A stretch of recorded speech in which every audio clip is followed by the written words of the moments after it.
Discuss करते हैं। तो पहला क्वेश्चन है कि मोहम्मद बिन तुगलक ने अपनी राजधानी दिल्ली से कहाँ स्थानांतरित की? तो उन्होंने की थी मोहम्मद बिन तुगलक ने दौलताबाद में। ठीक है। फिर है नेक्स्ट, किसने अपनी प्रजा में गंभीरता से भेदभाव और अन्याय को समाप्त किया? तो मोहम्मद बिन तुगलक ने ही। मोहम्मद बिन तुगलक ने पहले अपनी राजधानी क्या की? दिल्ली से हटा के दौलताबाद की, फिर उन्होंने भेदभाव और अन्याय को समाप्त किया। सेकेंड क्वेश्चन हो गया, निम्नलिखित में से किस शासक के शासनकाल के विषय में इब्न बतूता की रेहला प्रकार डालती है? तो ये डालती है मोहम्मद तुगलक के शासनकाल। जिस दिल्ली सुल्तान ने एक कृषि विकास के मंत्रालय की स्थापना की वह था, वो मोहम्मद तुगलक था, जिसने कृषि विकास मंत्रालय की स्थापना की। दिल्ली सुल्तान। जागीर बांटने की फिरोज शाह तुगलक की नीति के पीछे कौन सी शक्ति थी? तो ऑप्शन 1, 2, 3, 4। अच्छा, तो दूसरा ऑप्शन है परंपरागत विशिष्ट वर्ग को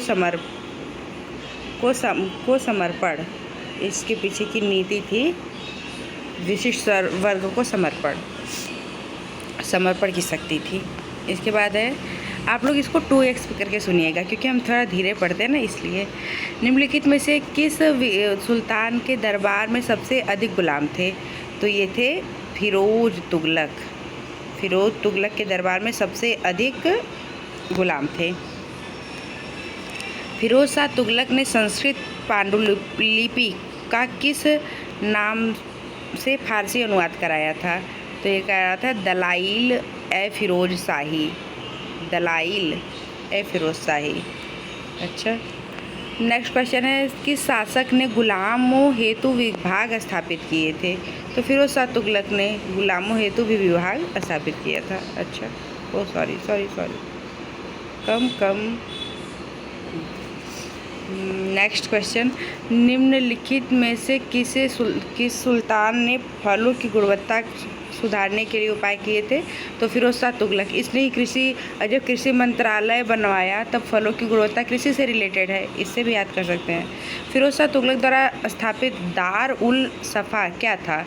तो ये एक खरौती अस्पताल था, फ्री हॉस्पिटल ना, खैरात में थोड़ा ना मिला, मतलब फ्री में थोड़ा ना मिला है, तो खरौती अस्पताल था, दार उल सफ़ा, फिरोज शाह तुगलक। इसके बाद है तुगलक वंश खत्म। एक और क्वेश्चन है क्या? हाँ, निम्नलिखित में से किस सुल्तान ने बेरोजगार को रोजगार दिलवाया? तो ये भी दिलाया था फिरोज शाह तुगलक ने, मतलब फिरोज शाह तुगलक अच्छा शासक था। दिल्ली के किस सुल्तान ने सबसे ज़्यादा नहरों का निर्माण कराया? तो ये भी फिरोज शाह तुगलक ने। तो जो भी अच्छे काम हुए वो अक्सर दिल्ली के साम्राज्य में, तो वो कराया था फिरोज शाह तुगलक ने। अब देखते सैयद वंश। तारीख ए मुबारक शाही लेखक या यानी सर हिंदी निम्नलिखित में किसके शासनकाल में लिखा गया था? तो ये किया था सर सैयद। देखो, सर हिंदी सर सैयद ना, तो सैयद ऐसे याद कर सकते हैं। तैमूर के आक्रमण के बाद भारत पर किस वंश का शासन हुआ? तो वो था सैयद वंश, तैमूर के बाद। तैमूर। लोधी वंश की स्थापना किसने की थी? बहलोल लोधी ने। इसके बाद है, निम्नलिखित में से किस सुल्तान ने नगर बसाया जहाँ पर आगरा स्थित है? वो भी किसने कराया था? सिकंदर लोधी ने। अब विविध पढ़ लेते हैं सल्तनत कालीन का। दिल्ली सल्तनत के दौरान मुकदमा या चौधरी पद का इस्तेमाल किसके लिए किया जाता था? तो ये मुकदमा या चौधरी अक्सर गांव में ही देखते हैं ना हम लोग पिक्चर में, तो चौधरी गांव की सरपंच से रिलेटेड है। तबकात ए अकबरी, जिसे कभी कभी अबुल फजल के अकबरनामा से अधिक विश्वसनीय माना जाता है, किसने लिखा था? तो ये तबकात ए अकबरी लिखे थे निजामुद्दीन अहमद। दिल्ली में पहला मदरसा किसने स्थापित किया था? तो ये किया था इल्तुतमिश ने दिल्ली में सबसे पहले मदरसा स्थापित किया था। गीत गोविंद के रचयिता कौन है? तो गीत गोविंद के रचयिता है जयदेव, 4 का बी। हाँ, फिर है तराइन के द्वितीय युद्ध में निम्नलिखित में से कौन भारतीय शासक पराजित हुआ था? तो तराइन का 3 युद्ध हुआ था ना, तराइन का 3 युद्ध हुआ था। ठीक है, पहले देखते हैं क्वेश्चन क्या है कि तराइन के द्वितीय युद्ध में निम्नलिखित में से कौन शासक पराजित हुआ था? तो वो हुए थे पृथ्वीराज चौहान द्वितीय में, जबकि प्रथम में पृथ्वीराज चौहान जीत गए थे। गजनी के महमूद ने सोमनाथ मंदिर को विध्वंस कब किया था? तो ये किया था 1026 ईस्वी में। सल्तनत कालीन स्थापत्य और चित्रकला देख लेते हैं। कुतुब मीनार के पास स्थित कौन सी मस्जिद के बारे में यह माना जाता है कि वो दिल्ली में बनने वाली पहली मस्जिद थी? तो वो थी कुतुब उल इस्लाम मंदिर। इसको मैसे भी कुतुब मीनार भी दिल्ली में ना, तो कुतुब उल इस्लाम मंदिर, मंदिर नहीं मस्जिद, हे भगवान, कुतुब उल इस्लाम मस्जिद हमारा दिल्ली में बनने वाला पहला मस्जिद था। ठीक है, इनमें से किसे अजमेर का 2.5 दिन का झोपड़ा भी मस्जिद ही है, उसको किसने बनवाया था? तो ये कुतुबुद्दीन ऐबक ने बनवाया था। इसके बाद है कुतुब मीनार, जो दुनिया की सबसे ऊंची मीनार है, इसका निर्माण 1193 में दिल्ली सल्तनत के किस स्थापक ने कराया था? कुतुब मीनार की स्थापना कुतुबुद्दीन ऐबक ने की थी। और 2.5 दिन का झोपड़ा भी किसने बनवाया था? ये भी कुतुबुद्दीन ऐबक ने बनवाया था। कुतुब मीनार का निर्माण किसने पूरा करवाया था? तो ये इसको पूरा किसने कराया था? कुतुबुद्दीन ऐबक ने। 2.5 दिन का झोपड़ा कहाँ स्थित है? तो ये अजमेर में स्थित है, राजस्थान में। भारतीय इस्लामी शिल्पकला जो कुतुब मीनार और अलाई दरवाज़ा जैसे स्मारकों में दृष्टिगोचर है, भारत के किस युग से संबंधित है? तो ये दिल्ली सल्तनत, मतलब दिल्ली सल्तनत। विजयनगर बहमनी साम्राज्य निम्नलिखित में से, अच्छा ऑप्शन क्वेश्चन क्या है? निम्नलिखित में से किस धरोहर स्थल की वास्तुकला द्रविड़ में है? तो ये हम्पी कहाँ है? कर्नाटक में। तो दक्षिण भारत की जितनी भी मंदिर है ना, वो सब अक्सर द्रविड़ कला स्थापत्य शैली ही है। 51 हो गया। अब यहाँ से विट्ठल मंदिर स्मारकों में से किस समूह में है? हम्पी के स्मारकों में है। विट्ठल कर्नाटक। विट्ठल विट्ठल विट्ठला हरि ओम विट्ठला। हम्पी का विरूपाक्ष मंदिर का निर्माण किसे समर्पित है? विरूपाक्ष भगवान शिव को।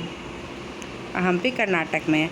बुक्का प्रथम प्राचीन भारत में के किस राजवंश से संबंधित था? तो ये था संगम वंश से। बुक्का प्रथम संगम, बुक्का को बुक्का मार के संगम करा दिया गया था, ऐसे ही भी याद कर सकते हैं। बहमनी साम्राज्य की स्थापना किसने की थी? तो बहमनी साम्राज्य की स्थापना की थी अलाउद्दीन बहमन शाह, मतलब हसन गंगू ने। साम्राज्य की स्थापना 1947 में हसन गंगू ने की थी। किसकी? बहमनी की। बह गया था हसन, हंसते हंसते बह गया था बहमनी। प्राचीन भारत में वीर नरसिंह इनमें से किस राजवंश के शासक थे? तो वो थे, उत्तर ए है, ये तुलु वंश के थे, वीर तुलु। हम्पी साम्राज्य किसकी साम्राज्य की राजधानी थी? तो ये विजयनगर की राजधानी हम्पी थी। वर्तमान समय की राजधानी हुआ करती थी विजय साम्राज्य, वो हम्पी की। वर्तमान समय की जो हम्पी है वो विजयनगर की राजधानी हुआ करती थी। विजयनगर राजवंश के उस शासक का नाम बताइए जिसने 16वीं शताब्दी में शासन किया था? तो वो किया था कृष्णदेवराय ने। कृष्णदेवराय साम्राज्य के शासक कौन थे?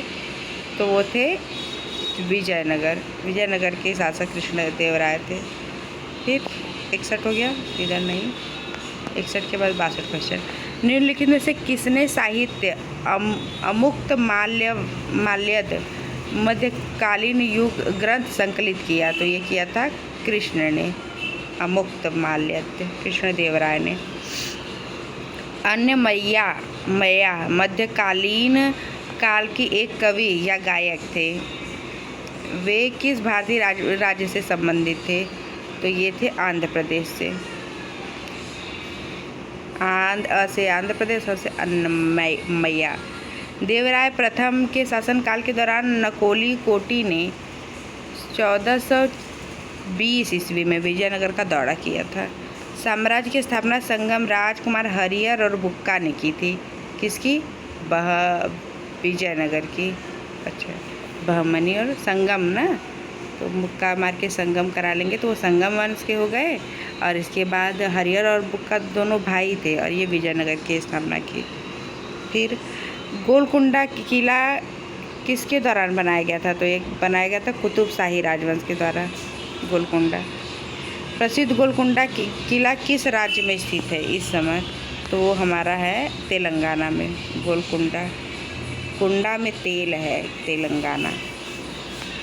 विजयनगर साम्राज्य के पहले राजा कौन थे? विजयनगर साम्राज्य के पहले राजा थे हरिहर। बुक्का भी आएगा तो हरिहर है ना, पहले हरिहर। उस इंजीनियर का नाम बताइए जो हम्पी के खंडहरों को दुनिया के समझ चलाया। हम्पी कहाँ पे? कर्नाटक है। और कौन इंजीनियर था? वो था कर्नल कार्लिंग मैकेंजी। अब बहमनी राजवंश पढ़ लेते। बहमनी राज्य का संस्थापक कौन था? तो अभी हम लोग पढ़े थे ना, हंसते हंसते बह गया बहमनी का, ठीक है। और संगम का कौन था? बुक्का से मुक्का, ऐसे। दक्षिणी चित्रकला का विकास कहाँ से हुआ है? तो ये हुआ है बीजापुर, गोलकुंडा। और गोलकुंडा कहाँ पे? कुंडा में तेल है, तेलंगाना। विजयनगर साम्राज्य निम्नलिखित में से किसके द्वारा विजयनगर राज्य की स्थापना हुई? तो अभी तो हम लोग हरिहर और बुक्का पढ़े थे। विजयनगर साम्राज्य हरिहर और बुक्का। अब फारसी यात्री अब्दुल रज्जाक भारत के किस राजा के शासनकाल में आया? तो वो आया था देवराय सेकंड। रज्जाक देवराय सेकंड। विजयनगर के उस पहले शासक की पहचान की जिसने बहमनियों से गोवा को छीना। बहमनी बह गए थे कौन? हरिहर और बुक्का, सॉरी बहमनी। और इधर देख लेते पहले,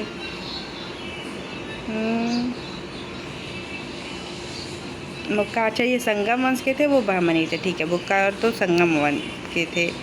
तो चलिए, बहमनियों से गोवा छीना तो वो हरिहर द्वितीय ने गोवा छीन दिया।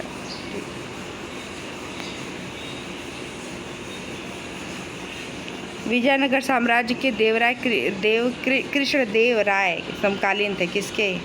तो वो थे बाबर के, कृष्ण बाबर।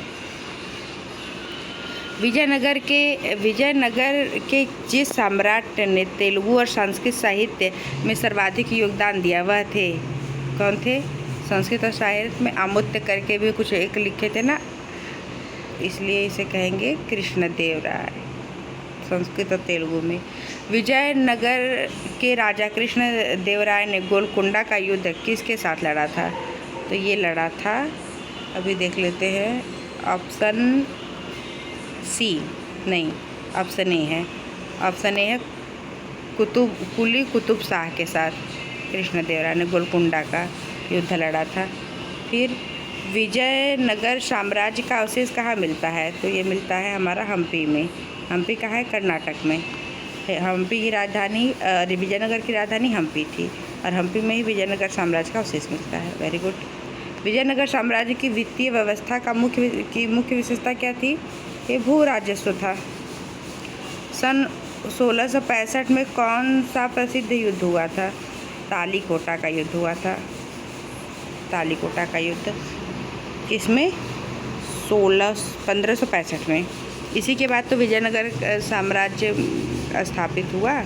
चलिए, 15वीं और 16वीं शताब्दी के धार्मिक आंदोलन पढ़ लेते हैं। निजामुद्दीन औलिया किस सूफी संप्रदाय के अनुयायी थे? तो ये निजामुद्दीन औलिया चिश्ती, ठीक है, चिश्ती संप्रदाय के अनुयायी थे। 10वें सिख गुरु का नाम बताइए। 10वें सिख गुरु कौन थे? गुरु गोविंद सिंह 10वें सिख गुरु थे, गुरु गोविंद सिंह। भक्तिकालीन संत चैतन्य का वास्तविक नाम क्या था? विश्वंभर था चैतन्य का नाम, भक्तिकालीन संत चैतन्य का नाम। किसने भारत में सूफी के चिश्ती संप्रदाय की स्थापना की? तो ये की थी मोइनुद्दीन चिश्ती ने चिश्ती संप्रदाय की स्थापना की थी। सूफीवाद किससे घनिष्ठता संबंधित है? तो ये इस्लाम से संबंधित है। और सूफी गाना बहुत अच्छा लगता है। उस प्रथम व्यक्ति का नाम बताइए जिसने वहदत उल वजूद सिद्धांत को सूफी मत से प्रतिपादित किया। तो वो किया था इब्न अरबी ने। अनहलक का अर्थ क्या होता है? कि मैं खुदा हूँ। अनहलक का उर्दू एक नई भाषा के रूप में विकसित की गई, सरकारी प्रयोग के लिए, आपसी सद्व्यवहार के लिए। और ऑप्शन देख लेते हैं 7वें 8वें का। अच्छा इधर है धार्मिक ध्येयों के लिए ना। नेक्स्ट क्वेश्चन है निम्नलिखित में से कौन अपने अनुयायियों द्वारा महबूब ए इलाही नाम से जाना जाता है? तो वो जाना जाता है शेख निजामुद्दीन औलिया इलाही। अब इसके बाद हमारा उर्दू हो गया। निजामुद्दीन औलिया किस सूफी संप्रदाय के अनुयायी थे? तो वो चिश्ती के थे। शेख निजामुद्दीन औलिया एक क्या थे? एक सूफी संत थे। शेख बहाउद्दीन जकारिया किस संप्रदाय से थे? तो ये सुहारवर्दी से थे। जकार सुहार ऐसे करके याद करते, सुहरावर्दी से। मध्यकाल में बिहार शरीफ का महत्वपूर्ण रहा है। डी है तो 2 और 3। एक विद्या केंद्र था, दूसरा धार्मिक केंद्र था बिहार शरीफ। बिहार के सुप्रसिद्ध संत सरपुद्दीन मनेरी का संबंध सूफियों के किस संप्रदाय से है? ऑप्शन देख लेते हैं 14 का ऑप्शन सी है। सी मतलब फिरदौसी। सरपुद्दीन फिरदौसी से। नेक्स्ट क्वेश्चन है दक्षिण भारत के शैव संतों को क्या कहा जाता था? उन्हें कहा जाता था नयनार। शैव संतों का अर्थ होता है शिव भक्त शायद। सभी भक्ति संतों के मध्य एक समान विशेषता थी। वो क्या थी? उन्हें अपनी वाणी को उसी भाषा में लिखा जिसे उनके भक्त समझते थे। मत्येंद्रनाथ द्वारा स्थापित संप्रदाय कौन था? तो वो था योगिनी कौल। निर्गुण स्कूल का सबसे बड़ा समर्थक कौन? तो ये थे कबीर, निर्गुण थे। निम्नलिखित भक्तिकालीन संतों में से कौन कृष्णा का आराधक नहीं था? तो मीराबाई तो हमेशा हैं, चैतन्य भी हैं, सूरदास भी हैं, कबीर जी नहीं थे कृष्ण जी के आराधक, क्योंकि वो क्या थे? निर्गुण थे। भक्तिकालीन संत चैतन्य का वास्तविक क्या नाम था? तो विश्वम्भर था ना। सिखों के 10वें गुरु गोविंद सिंह का जन्म कहाँ हुआ था? तो ये हुआ था पटना में गुरु गोविंद सिंह का जन्म हुआ था। 10वें सिख गुरु का नाम क्या था? गुरु गोविंद सिंह था। खालसा पंथ का गठन किसने किया था? तो वो क्या था? गुरु गोविंद सिंह ने खालसा पंथ का। वारकारी समाज सुधारक आंदोलन कहाँ प्रारंभ हुआ? तो ये हुआ था महाराष्ट्र में। अब हमारा नेक्स्ट क्वेश्चन है भक्ति और सूफी आंदोलन। मीराबाई कहाँ की राजपूत कुमारी थी? तो ये थी हमारी मेड़ता की राजकुमारी थी। विशिष्टाद्वैत दर्शक के संस्थापक कौन थे? रामानुजाचार्य। 16वीं से 17वीं की अवधि में धार्मिक शिक्षक मियाँ मीर किस राज्य से संबंधित थे? तो ये थे मियाँ मीर पंजाब से। अजमेर इनमें से किस सूफी संत से संबंधित था? तो वो था ख्वाजा मोइनुद्दीन चिश्ती। संत कबीर का जन्म कहाँ हुआ था? तो उनका जन्म हुआ था वाराणसी में। फिर एक मुस्लिम संत रहते थे जो जहाँ फतेहपुर सिकरी बनाया गया, वो थे सलीम चिश्ती। अब हमारा मुग़ल काल आ जाएगा, पढ़ लेते थोड़ा। दौलत खान के बाद बाबर को काबुल के सम्राट इब्राहिम लोदी के विरुद्ध सहायता प्रदान करने के बदले अपनी निष्ठा के लिए संदेशवाहक भेजा था। मुगल साम्राज्य के शासनकाल में गैर मुस्लिम व्यक्तियों पर लगाए गए कर टैक्स निर्दिष्ट करने के लिए किस शब्द का प्रयोग किया जाता था? तो उसे कहते थे जजिया कर। बाबर का वास्तविक नाम क्या था? बाबर का वास्तविक नाम था जहीर उद दीन। बाबर ने इब्राहिम लोदी को कब हराया? तो उन्होंने बाबर ने इब्राहिम लोदी को 1526 ईस्वी में हराया।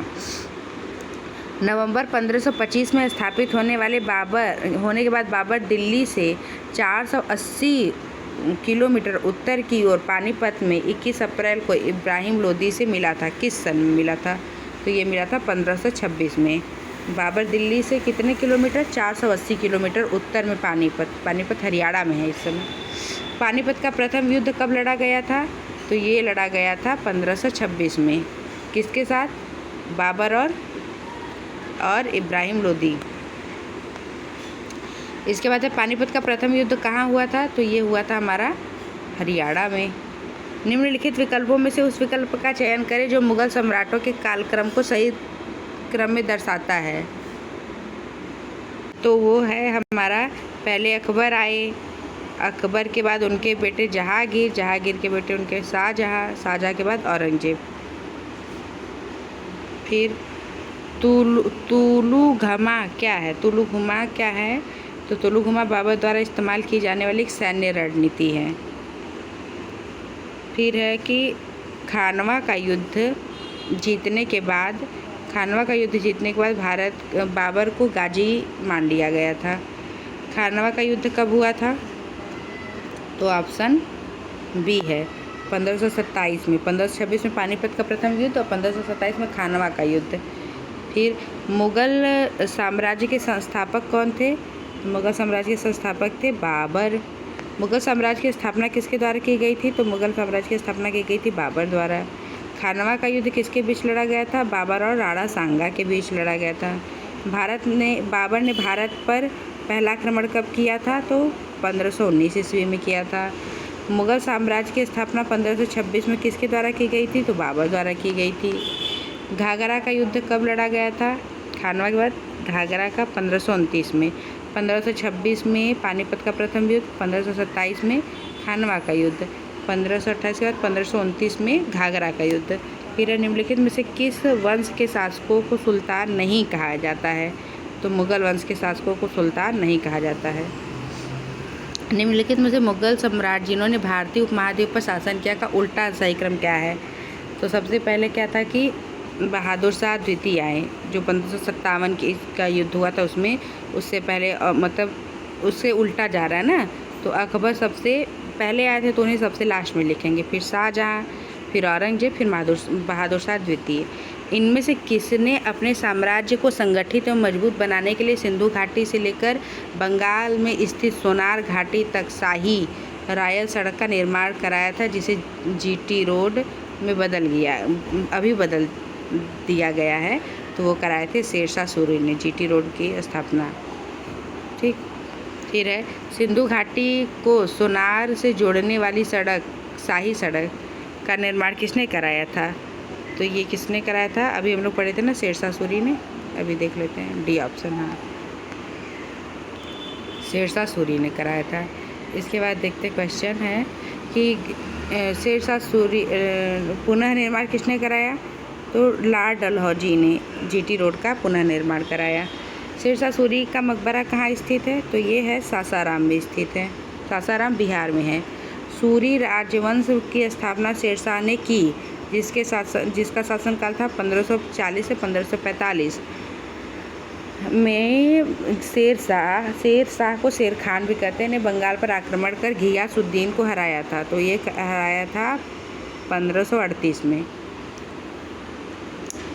अच्छा, शेरशाह सूरी और शेर खान का असली नाम क्या था? शेरशाह सूरी था, शेर खान का असली नाम क्या था? तो फरीद नाम था। ठीक है। फिर ने कई विश्राम गृहों, मस्जिदों, सड़कों और नेटवर्क का निर्माण कराया, जिसे जीटी रोड प्रसिद्ध, वो तो थे शेरशाह सूरी ने। कन्नौज की लड़ाई में शेरशाह सूरी द्वारा हुमायूं को कब पराजित किया गया था? शेरशाह सूरी ने हुमायूं को कब पराजित किया था? तो हुमायूं मुग़ल था ना, इसलिए तो ये 1540 में। ठीक है। शेरशाह द्वारा शुरू किए गए चांदी सिक्कों को मुग़लों ने किस रूप में जारी रखा? तो ये रुपया के रूप में जारी रखा। फिर हमारा नेक्स्ट क्वेश्चन है यहाँ पे समन्वयी धर्म दीन ए इलाही, शाब्दिक अर्थ ईश्वर का धर्म, की स्थापना किसने की? अकबर ने। दीन ए इलाही अकबर ने। अहमद नगर की रानी ने बादशाह अकबर का विरोध किया था, किसने? तो ये था चाँद चौठी ने अकबर का विरोध किया था। और ये कहाँ की थी? अहमद नगर के। निम्नलिखित में से कौन सा युग सुमेलित नहीं है? तो राल्फ फिच अकबर। कौन सा नहीं है? जॉर्ज जॉर्डन शाहजहाँ, ये नहीं सम्मिलित है। फिर है निम्नलिखित में से कौन सा विकल्प मुग़ल शासक और उसके शासनकाल के दौरान भारत आने वाले विदेशी यात्रियों की से सही है? तो शाहजहाँ के समय सुमेलित है। तो औरंगजेब के समय आए थे मनूची, ये सुमेलित है। तख्त ए अकबरी नामक मंच जहां अकबर का सम्राट के रूप में राज्याभिषेक किया गया, किस राज्य में स्थित है? तो वो है पंजाब में। ठीक है। फिर पंजाब में है ना। बैरम खान का बेटा था जिसने अकबर के दरबार में महत्वपूर्ण भूमिका निभाई। अब्दुल रहीम खान ए खाना, जो बैरम खान का बेटा था जिसने अकबर दरबार में मुख्य भूमिका निभाई। अहमदनगर की रानी चांद बीबी रानी थी ना अहमदनगर की रानी चांद बीबी सम्राट अशोक के खिलाफ लड़ाई लड़ी थी, चांद बीबी। इनमें से किसे खान ए खाना की उपाधि से सम्मानित किया गया? तो बैरम खान को। बैरम खान संरक्षक थे अकबर के। 112 के 113 पढ़ लेते हैं अब। अकबर कब सम्राट बना? तो ये बना था 1556 ईस्वी में। हल्दी घाटी का युद्ध कब लड़ा गया? हल्दी घाटी का युद्ध कब लड़ा गया? तो 1576 में लड़ा गया था, 1576 में। इनमें से कौन सम्राट अकबर के शासन राजस्व मंत्री थे? तो वो थे तोड़लमल, राजस्व मंत्री थे अकबर के। अकबर के शासनकाल में राजा तोड़लमल मुग़ल साम्राज्य के वित्त मंत्री थे। अकबर के विचार सुलह ए कुल का आशय क्या है? इसका आशय है लैंगिक सार्वभौमिक शांति। सुलह कर लो भाई, लड़ाई हो रही है तो शांति के लिए। अकबर द्वारा किस वर्ष इबादत खाना पूजा घर का निर्माण कराया गया? तो वो था 1575 में। अब 1576 में ही हल्दी घाटी का युद्ध भी हुआ था। ठीक है। पानीपत का दूसरा युद्ध अकबर और हेमू के बीच कब लड़ा गया? तो 1526 में प्रथम युद्ध हुआ था। इसके बाद 1556 में अकबर के साथ पानीपत का द्वितीय युद्ध हुआ हेमू के। किस मुग़ल सम्राट ने फतेहपुर सीकरी को अपनी राजधानी बनाई? तो ये बनाई थी अकबर ने। बीरबल किस मुग़ल सम्राट के दरबार के सदस्य थे? तो ये भी अकबर के। तो ये तो बहुत सबको याद होगा। सेना को मजबूत करने के लिए मनसबदारी की प्रथा शुरू किसने की थी? तो ये की थी मनसबदारी की प्रथा अकबर ने। अकबर वर्ष की आयु में पंजाब का शासक बना, किस वर्ष की आयु में? अब इसका तो मुझे भी देखना पड़ेगा। ऑप्शन सी है। ऑप्शन सी है 13 वर्ष की आयु में पंजाब का शासक बना। 123 के बाद 124। मुग़ल शासक अकबर का जन्म हुआ था कहाँ पे? तो ये हुआ था अमरकोट में। 27 अक्टूबर 1605 को फतेहपुर सीकरी में मृत्यु हुई थी, 1605 में। और आगरा के सिकंदरा में दफनाया गया था किसे? सम्राट अकबर को। 1605 में मृत्यु हो गई थी। ठीक है। राज्यों को अधिकृत राज्य के रूप में माना, क्योंकि मुग़ल साम्राज्य पर विजय प्राप्त की थी, क्योंकि यहाँ मुग़ल साम्राज्य ने विजय प्राप्त की थी। तो ये था पहले अवध, बंगाल, हैदराबाद अधिकृत राज्य माना गया। अच्छा, बंगाल पर भी, अवध पर, हैदराबाद पर। ठीक है। रानी हमीदा बानो बेगम मुग़ल सम्राट की पत्नी थी, किसकी? हुमायूं की थी। ठीक है, मुग़ल सम्राट हुमायूं की। हमीदा बानो बेगम की माँ थी, किसकी माँ थी? सम्राट अकबर की।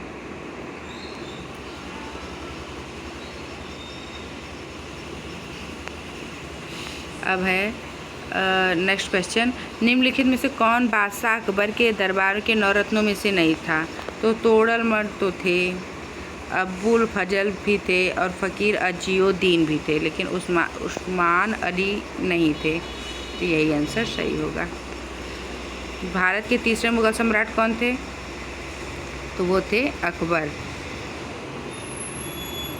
बाबर, हुमायूं, अकबर। तो बाबर पहले हो गए, हुमायूं दूसरे हो गए, अकबर तीसरे हो गए। अकबर की प्रशासनिक सीट थी दिल्ली में। जहांगीर, अरे सॉरी, भारत के इनमें से किस मुग़ल शासक ने अंग्रेज़ों को की सूरत में अपना पहला कारखाना स्थापित करने की अनुमति दी अंग्रेज़ों को? तो ये दिए थे जहांगीर ने। अकबर का बेटा जहांगीर का बेटा शाहजहाँ ना, ये चौथा रहेगा। फिर मुग़ल सम्राट जहांगीर का पुत्र कौन था? शाहजहाँ। जहांगीर भारत के कौन से मुग़ल बादशाह थे? तो पहले बाबर हो गए, दूसरे हुमायूं, तीसरे अकबर, चौथे जहांगीर और पाँचवें शाहजहाँ। तो यहाँ पे हो जाएगा चौथे। अब देख लेते हैं इसके बाद कोई क्वेश्चन है। बी ऑप्शन, ठीक है। अब हम शाहजहाँ के बारे में बाद में पढ़ेंगे। Thank you so much.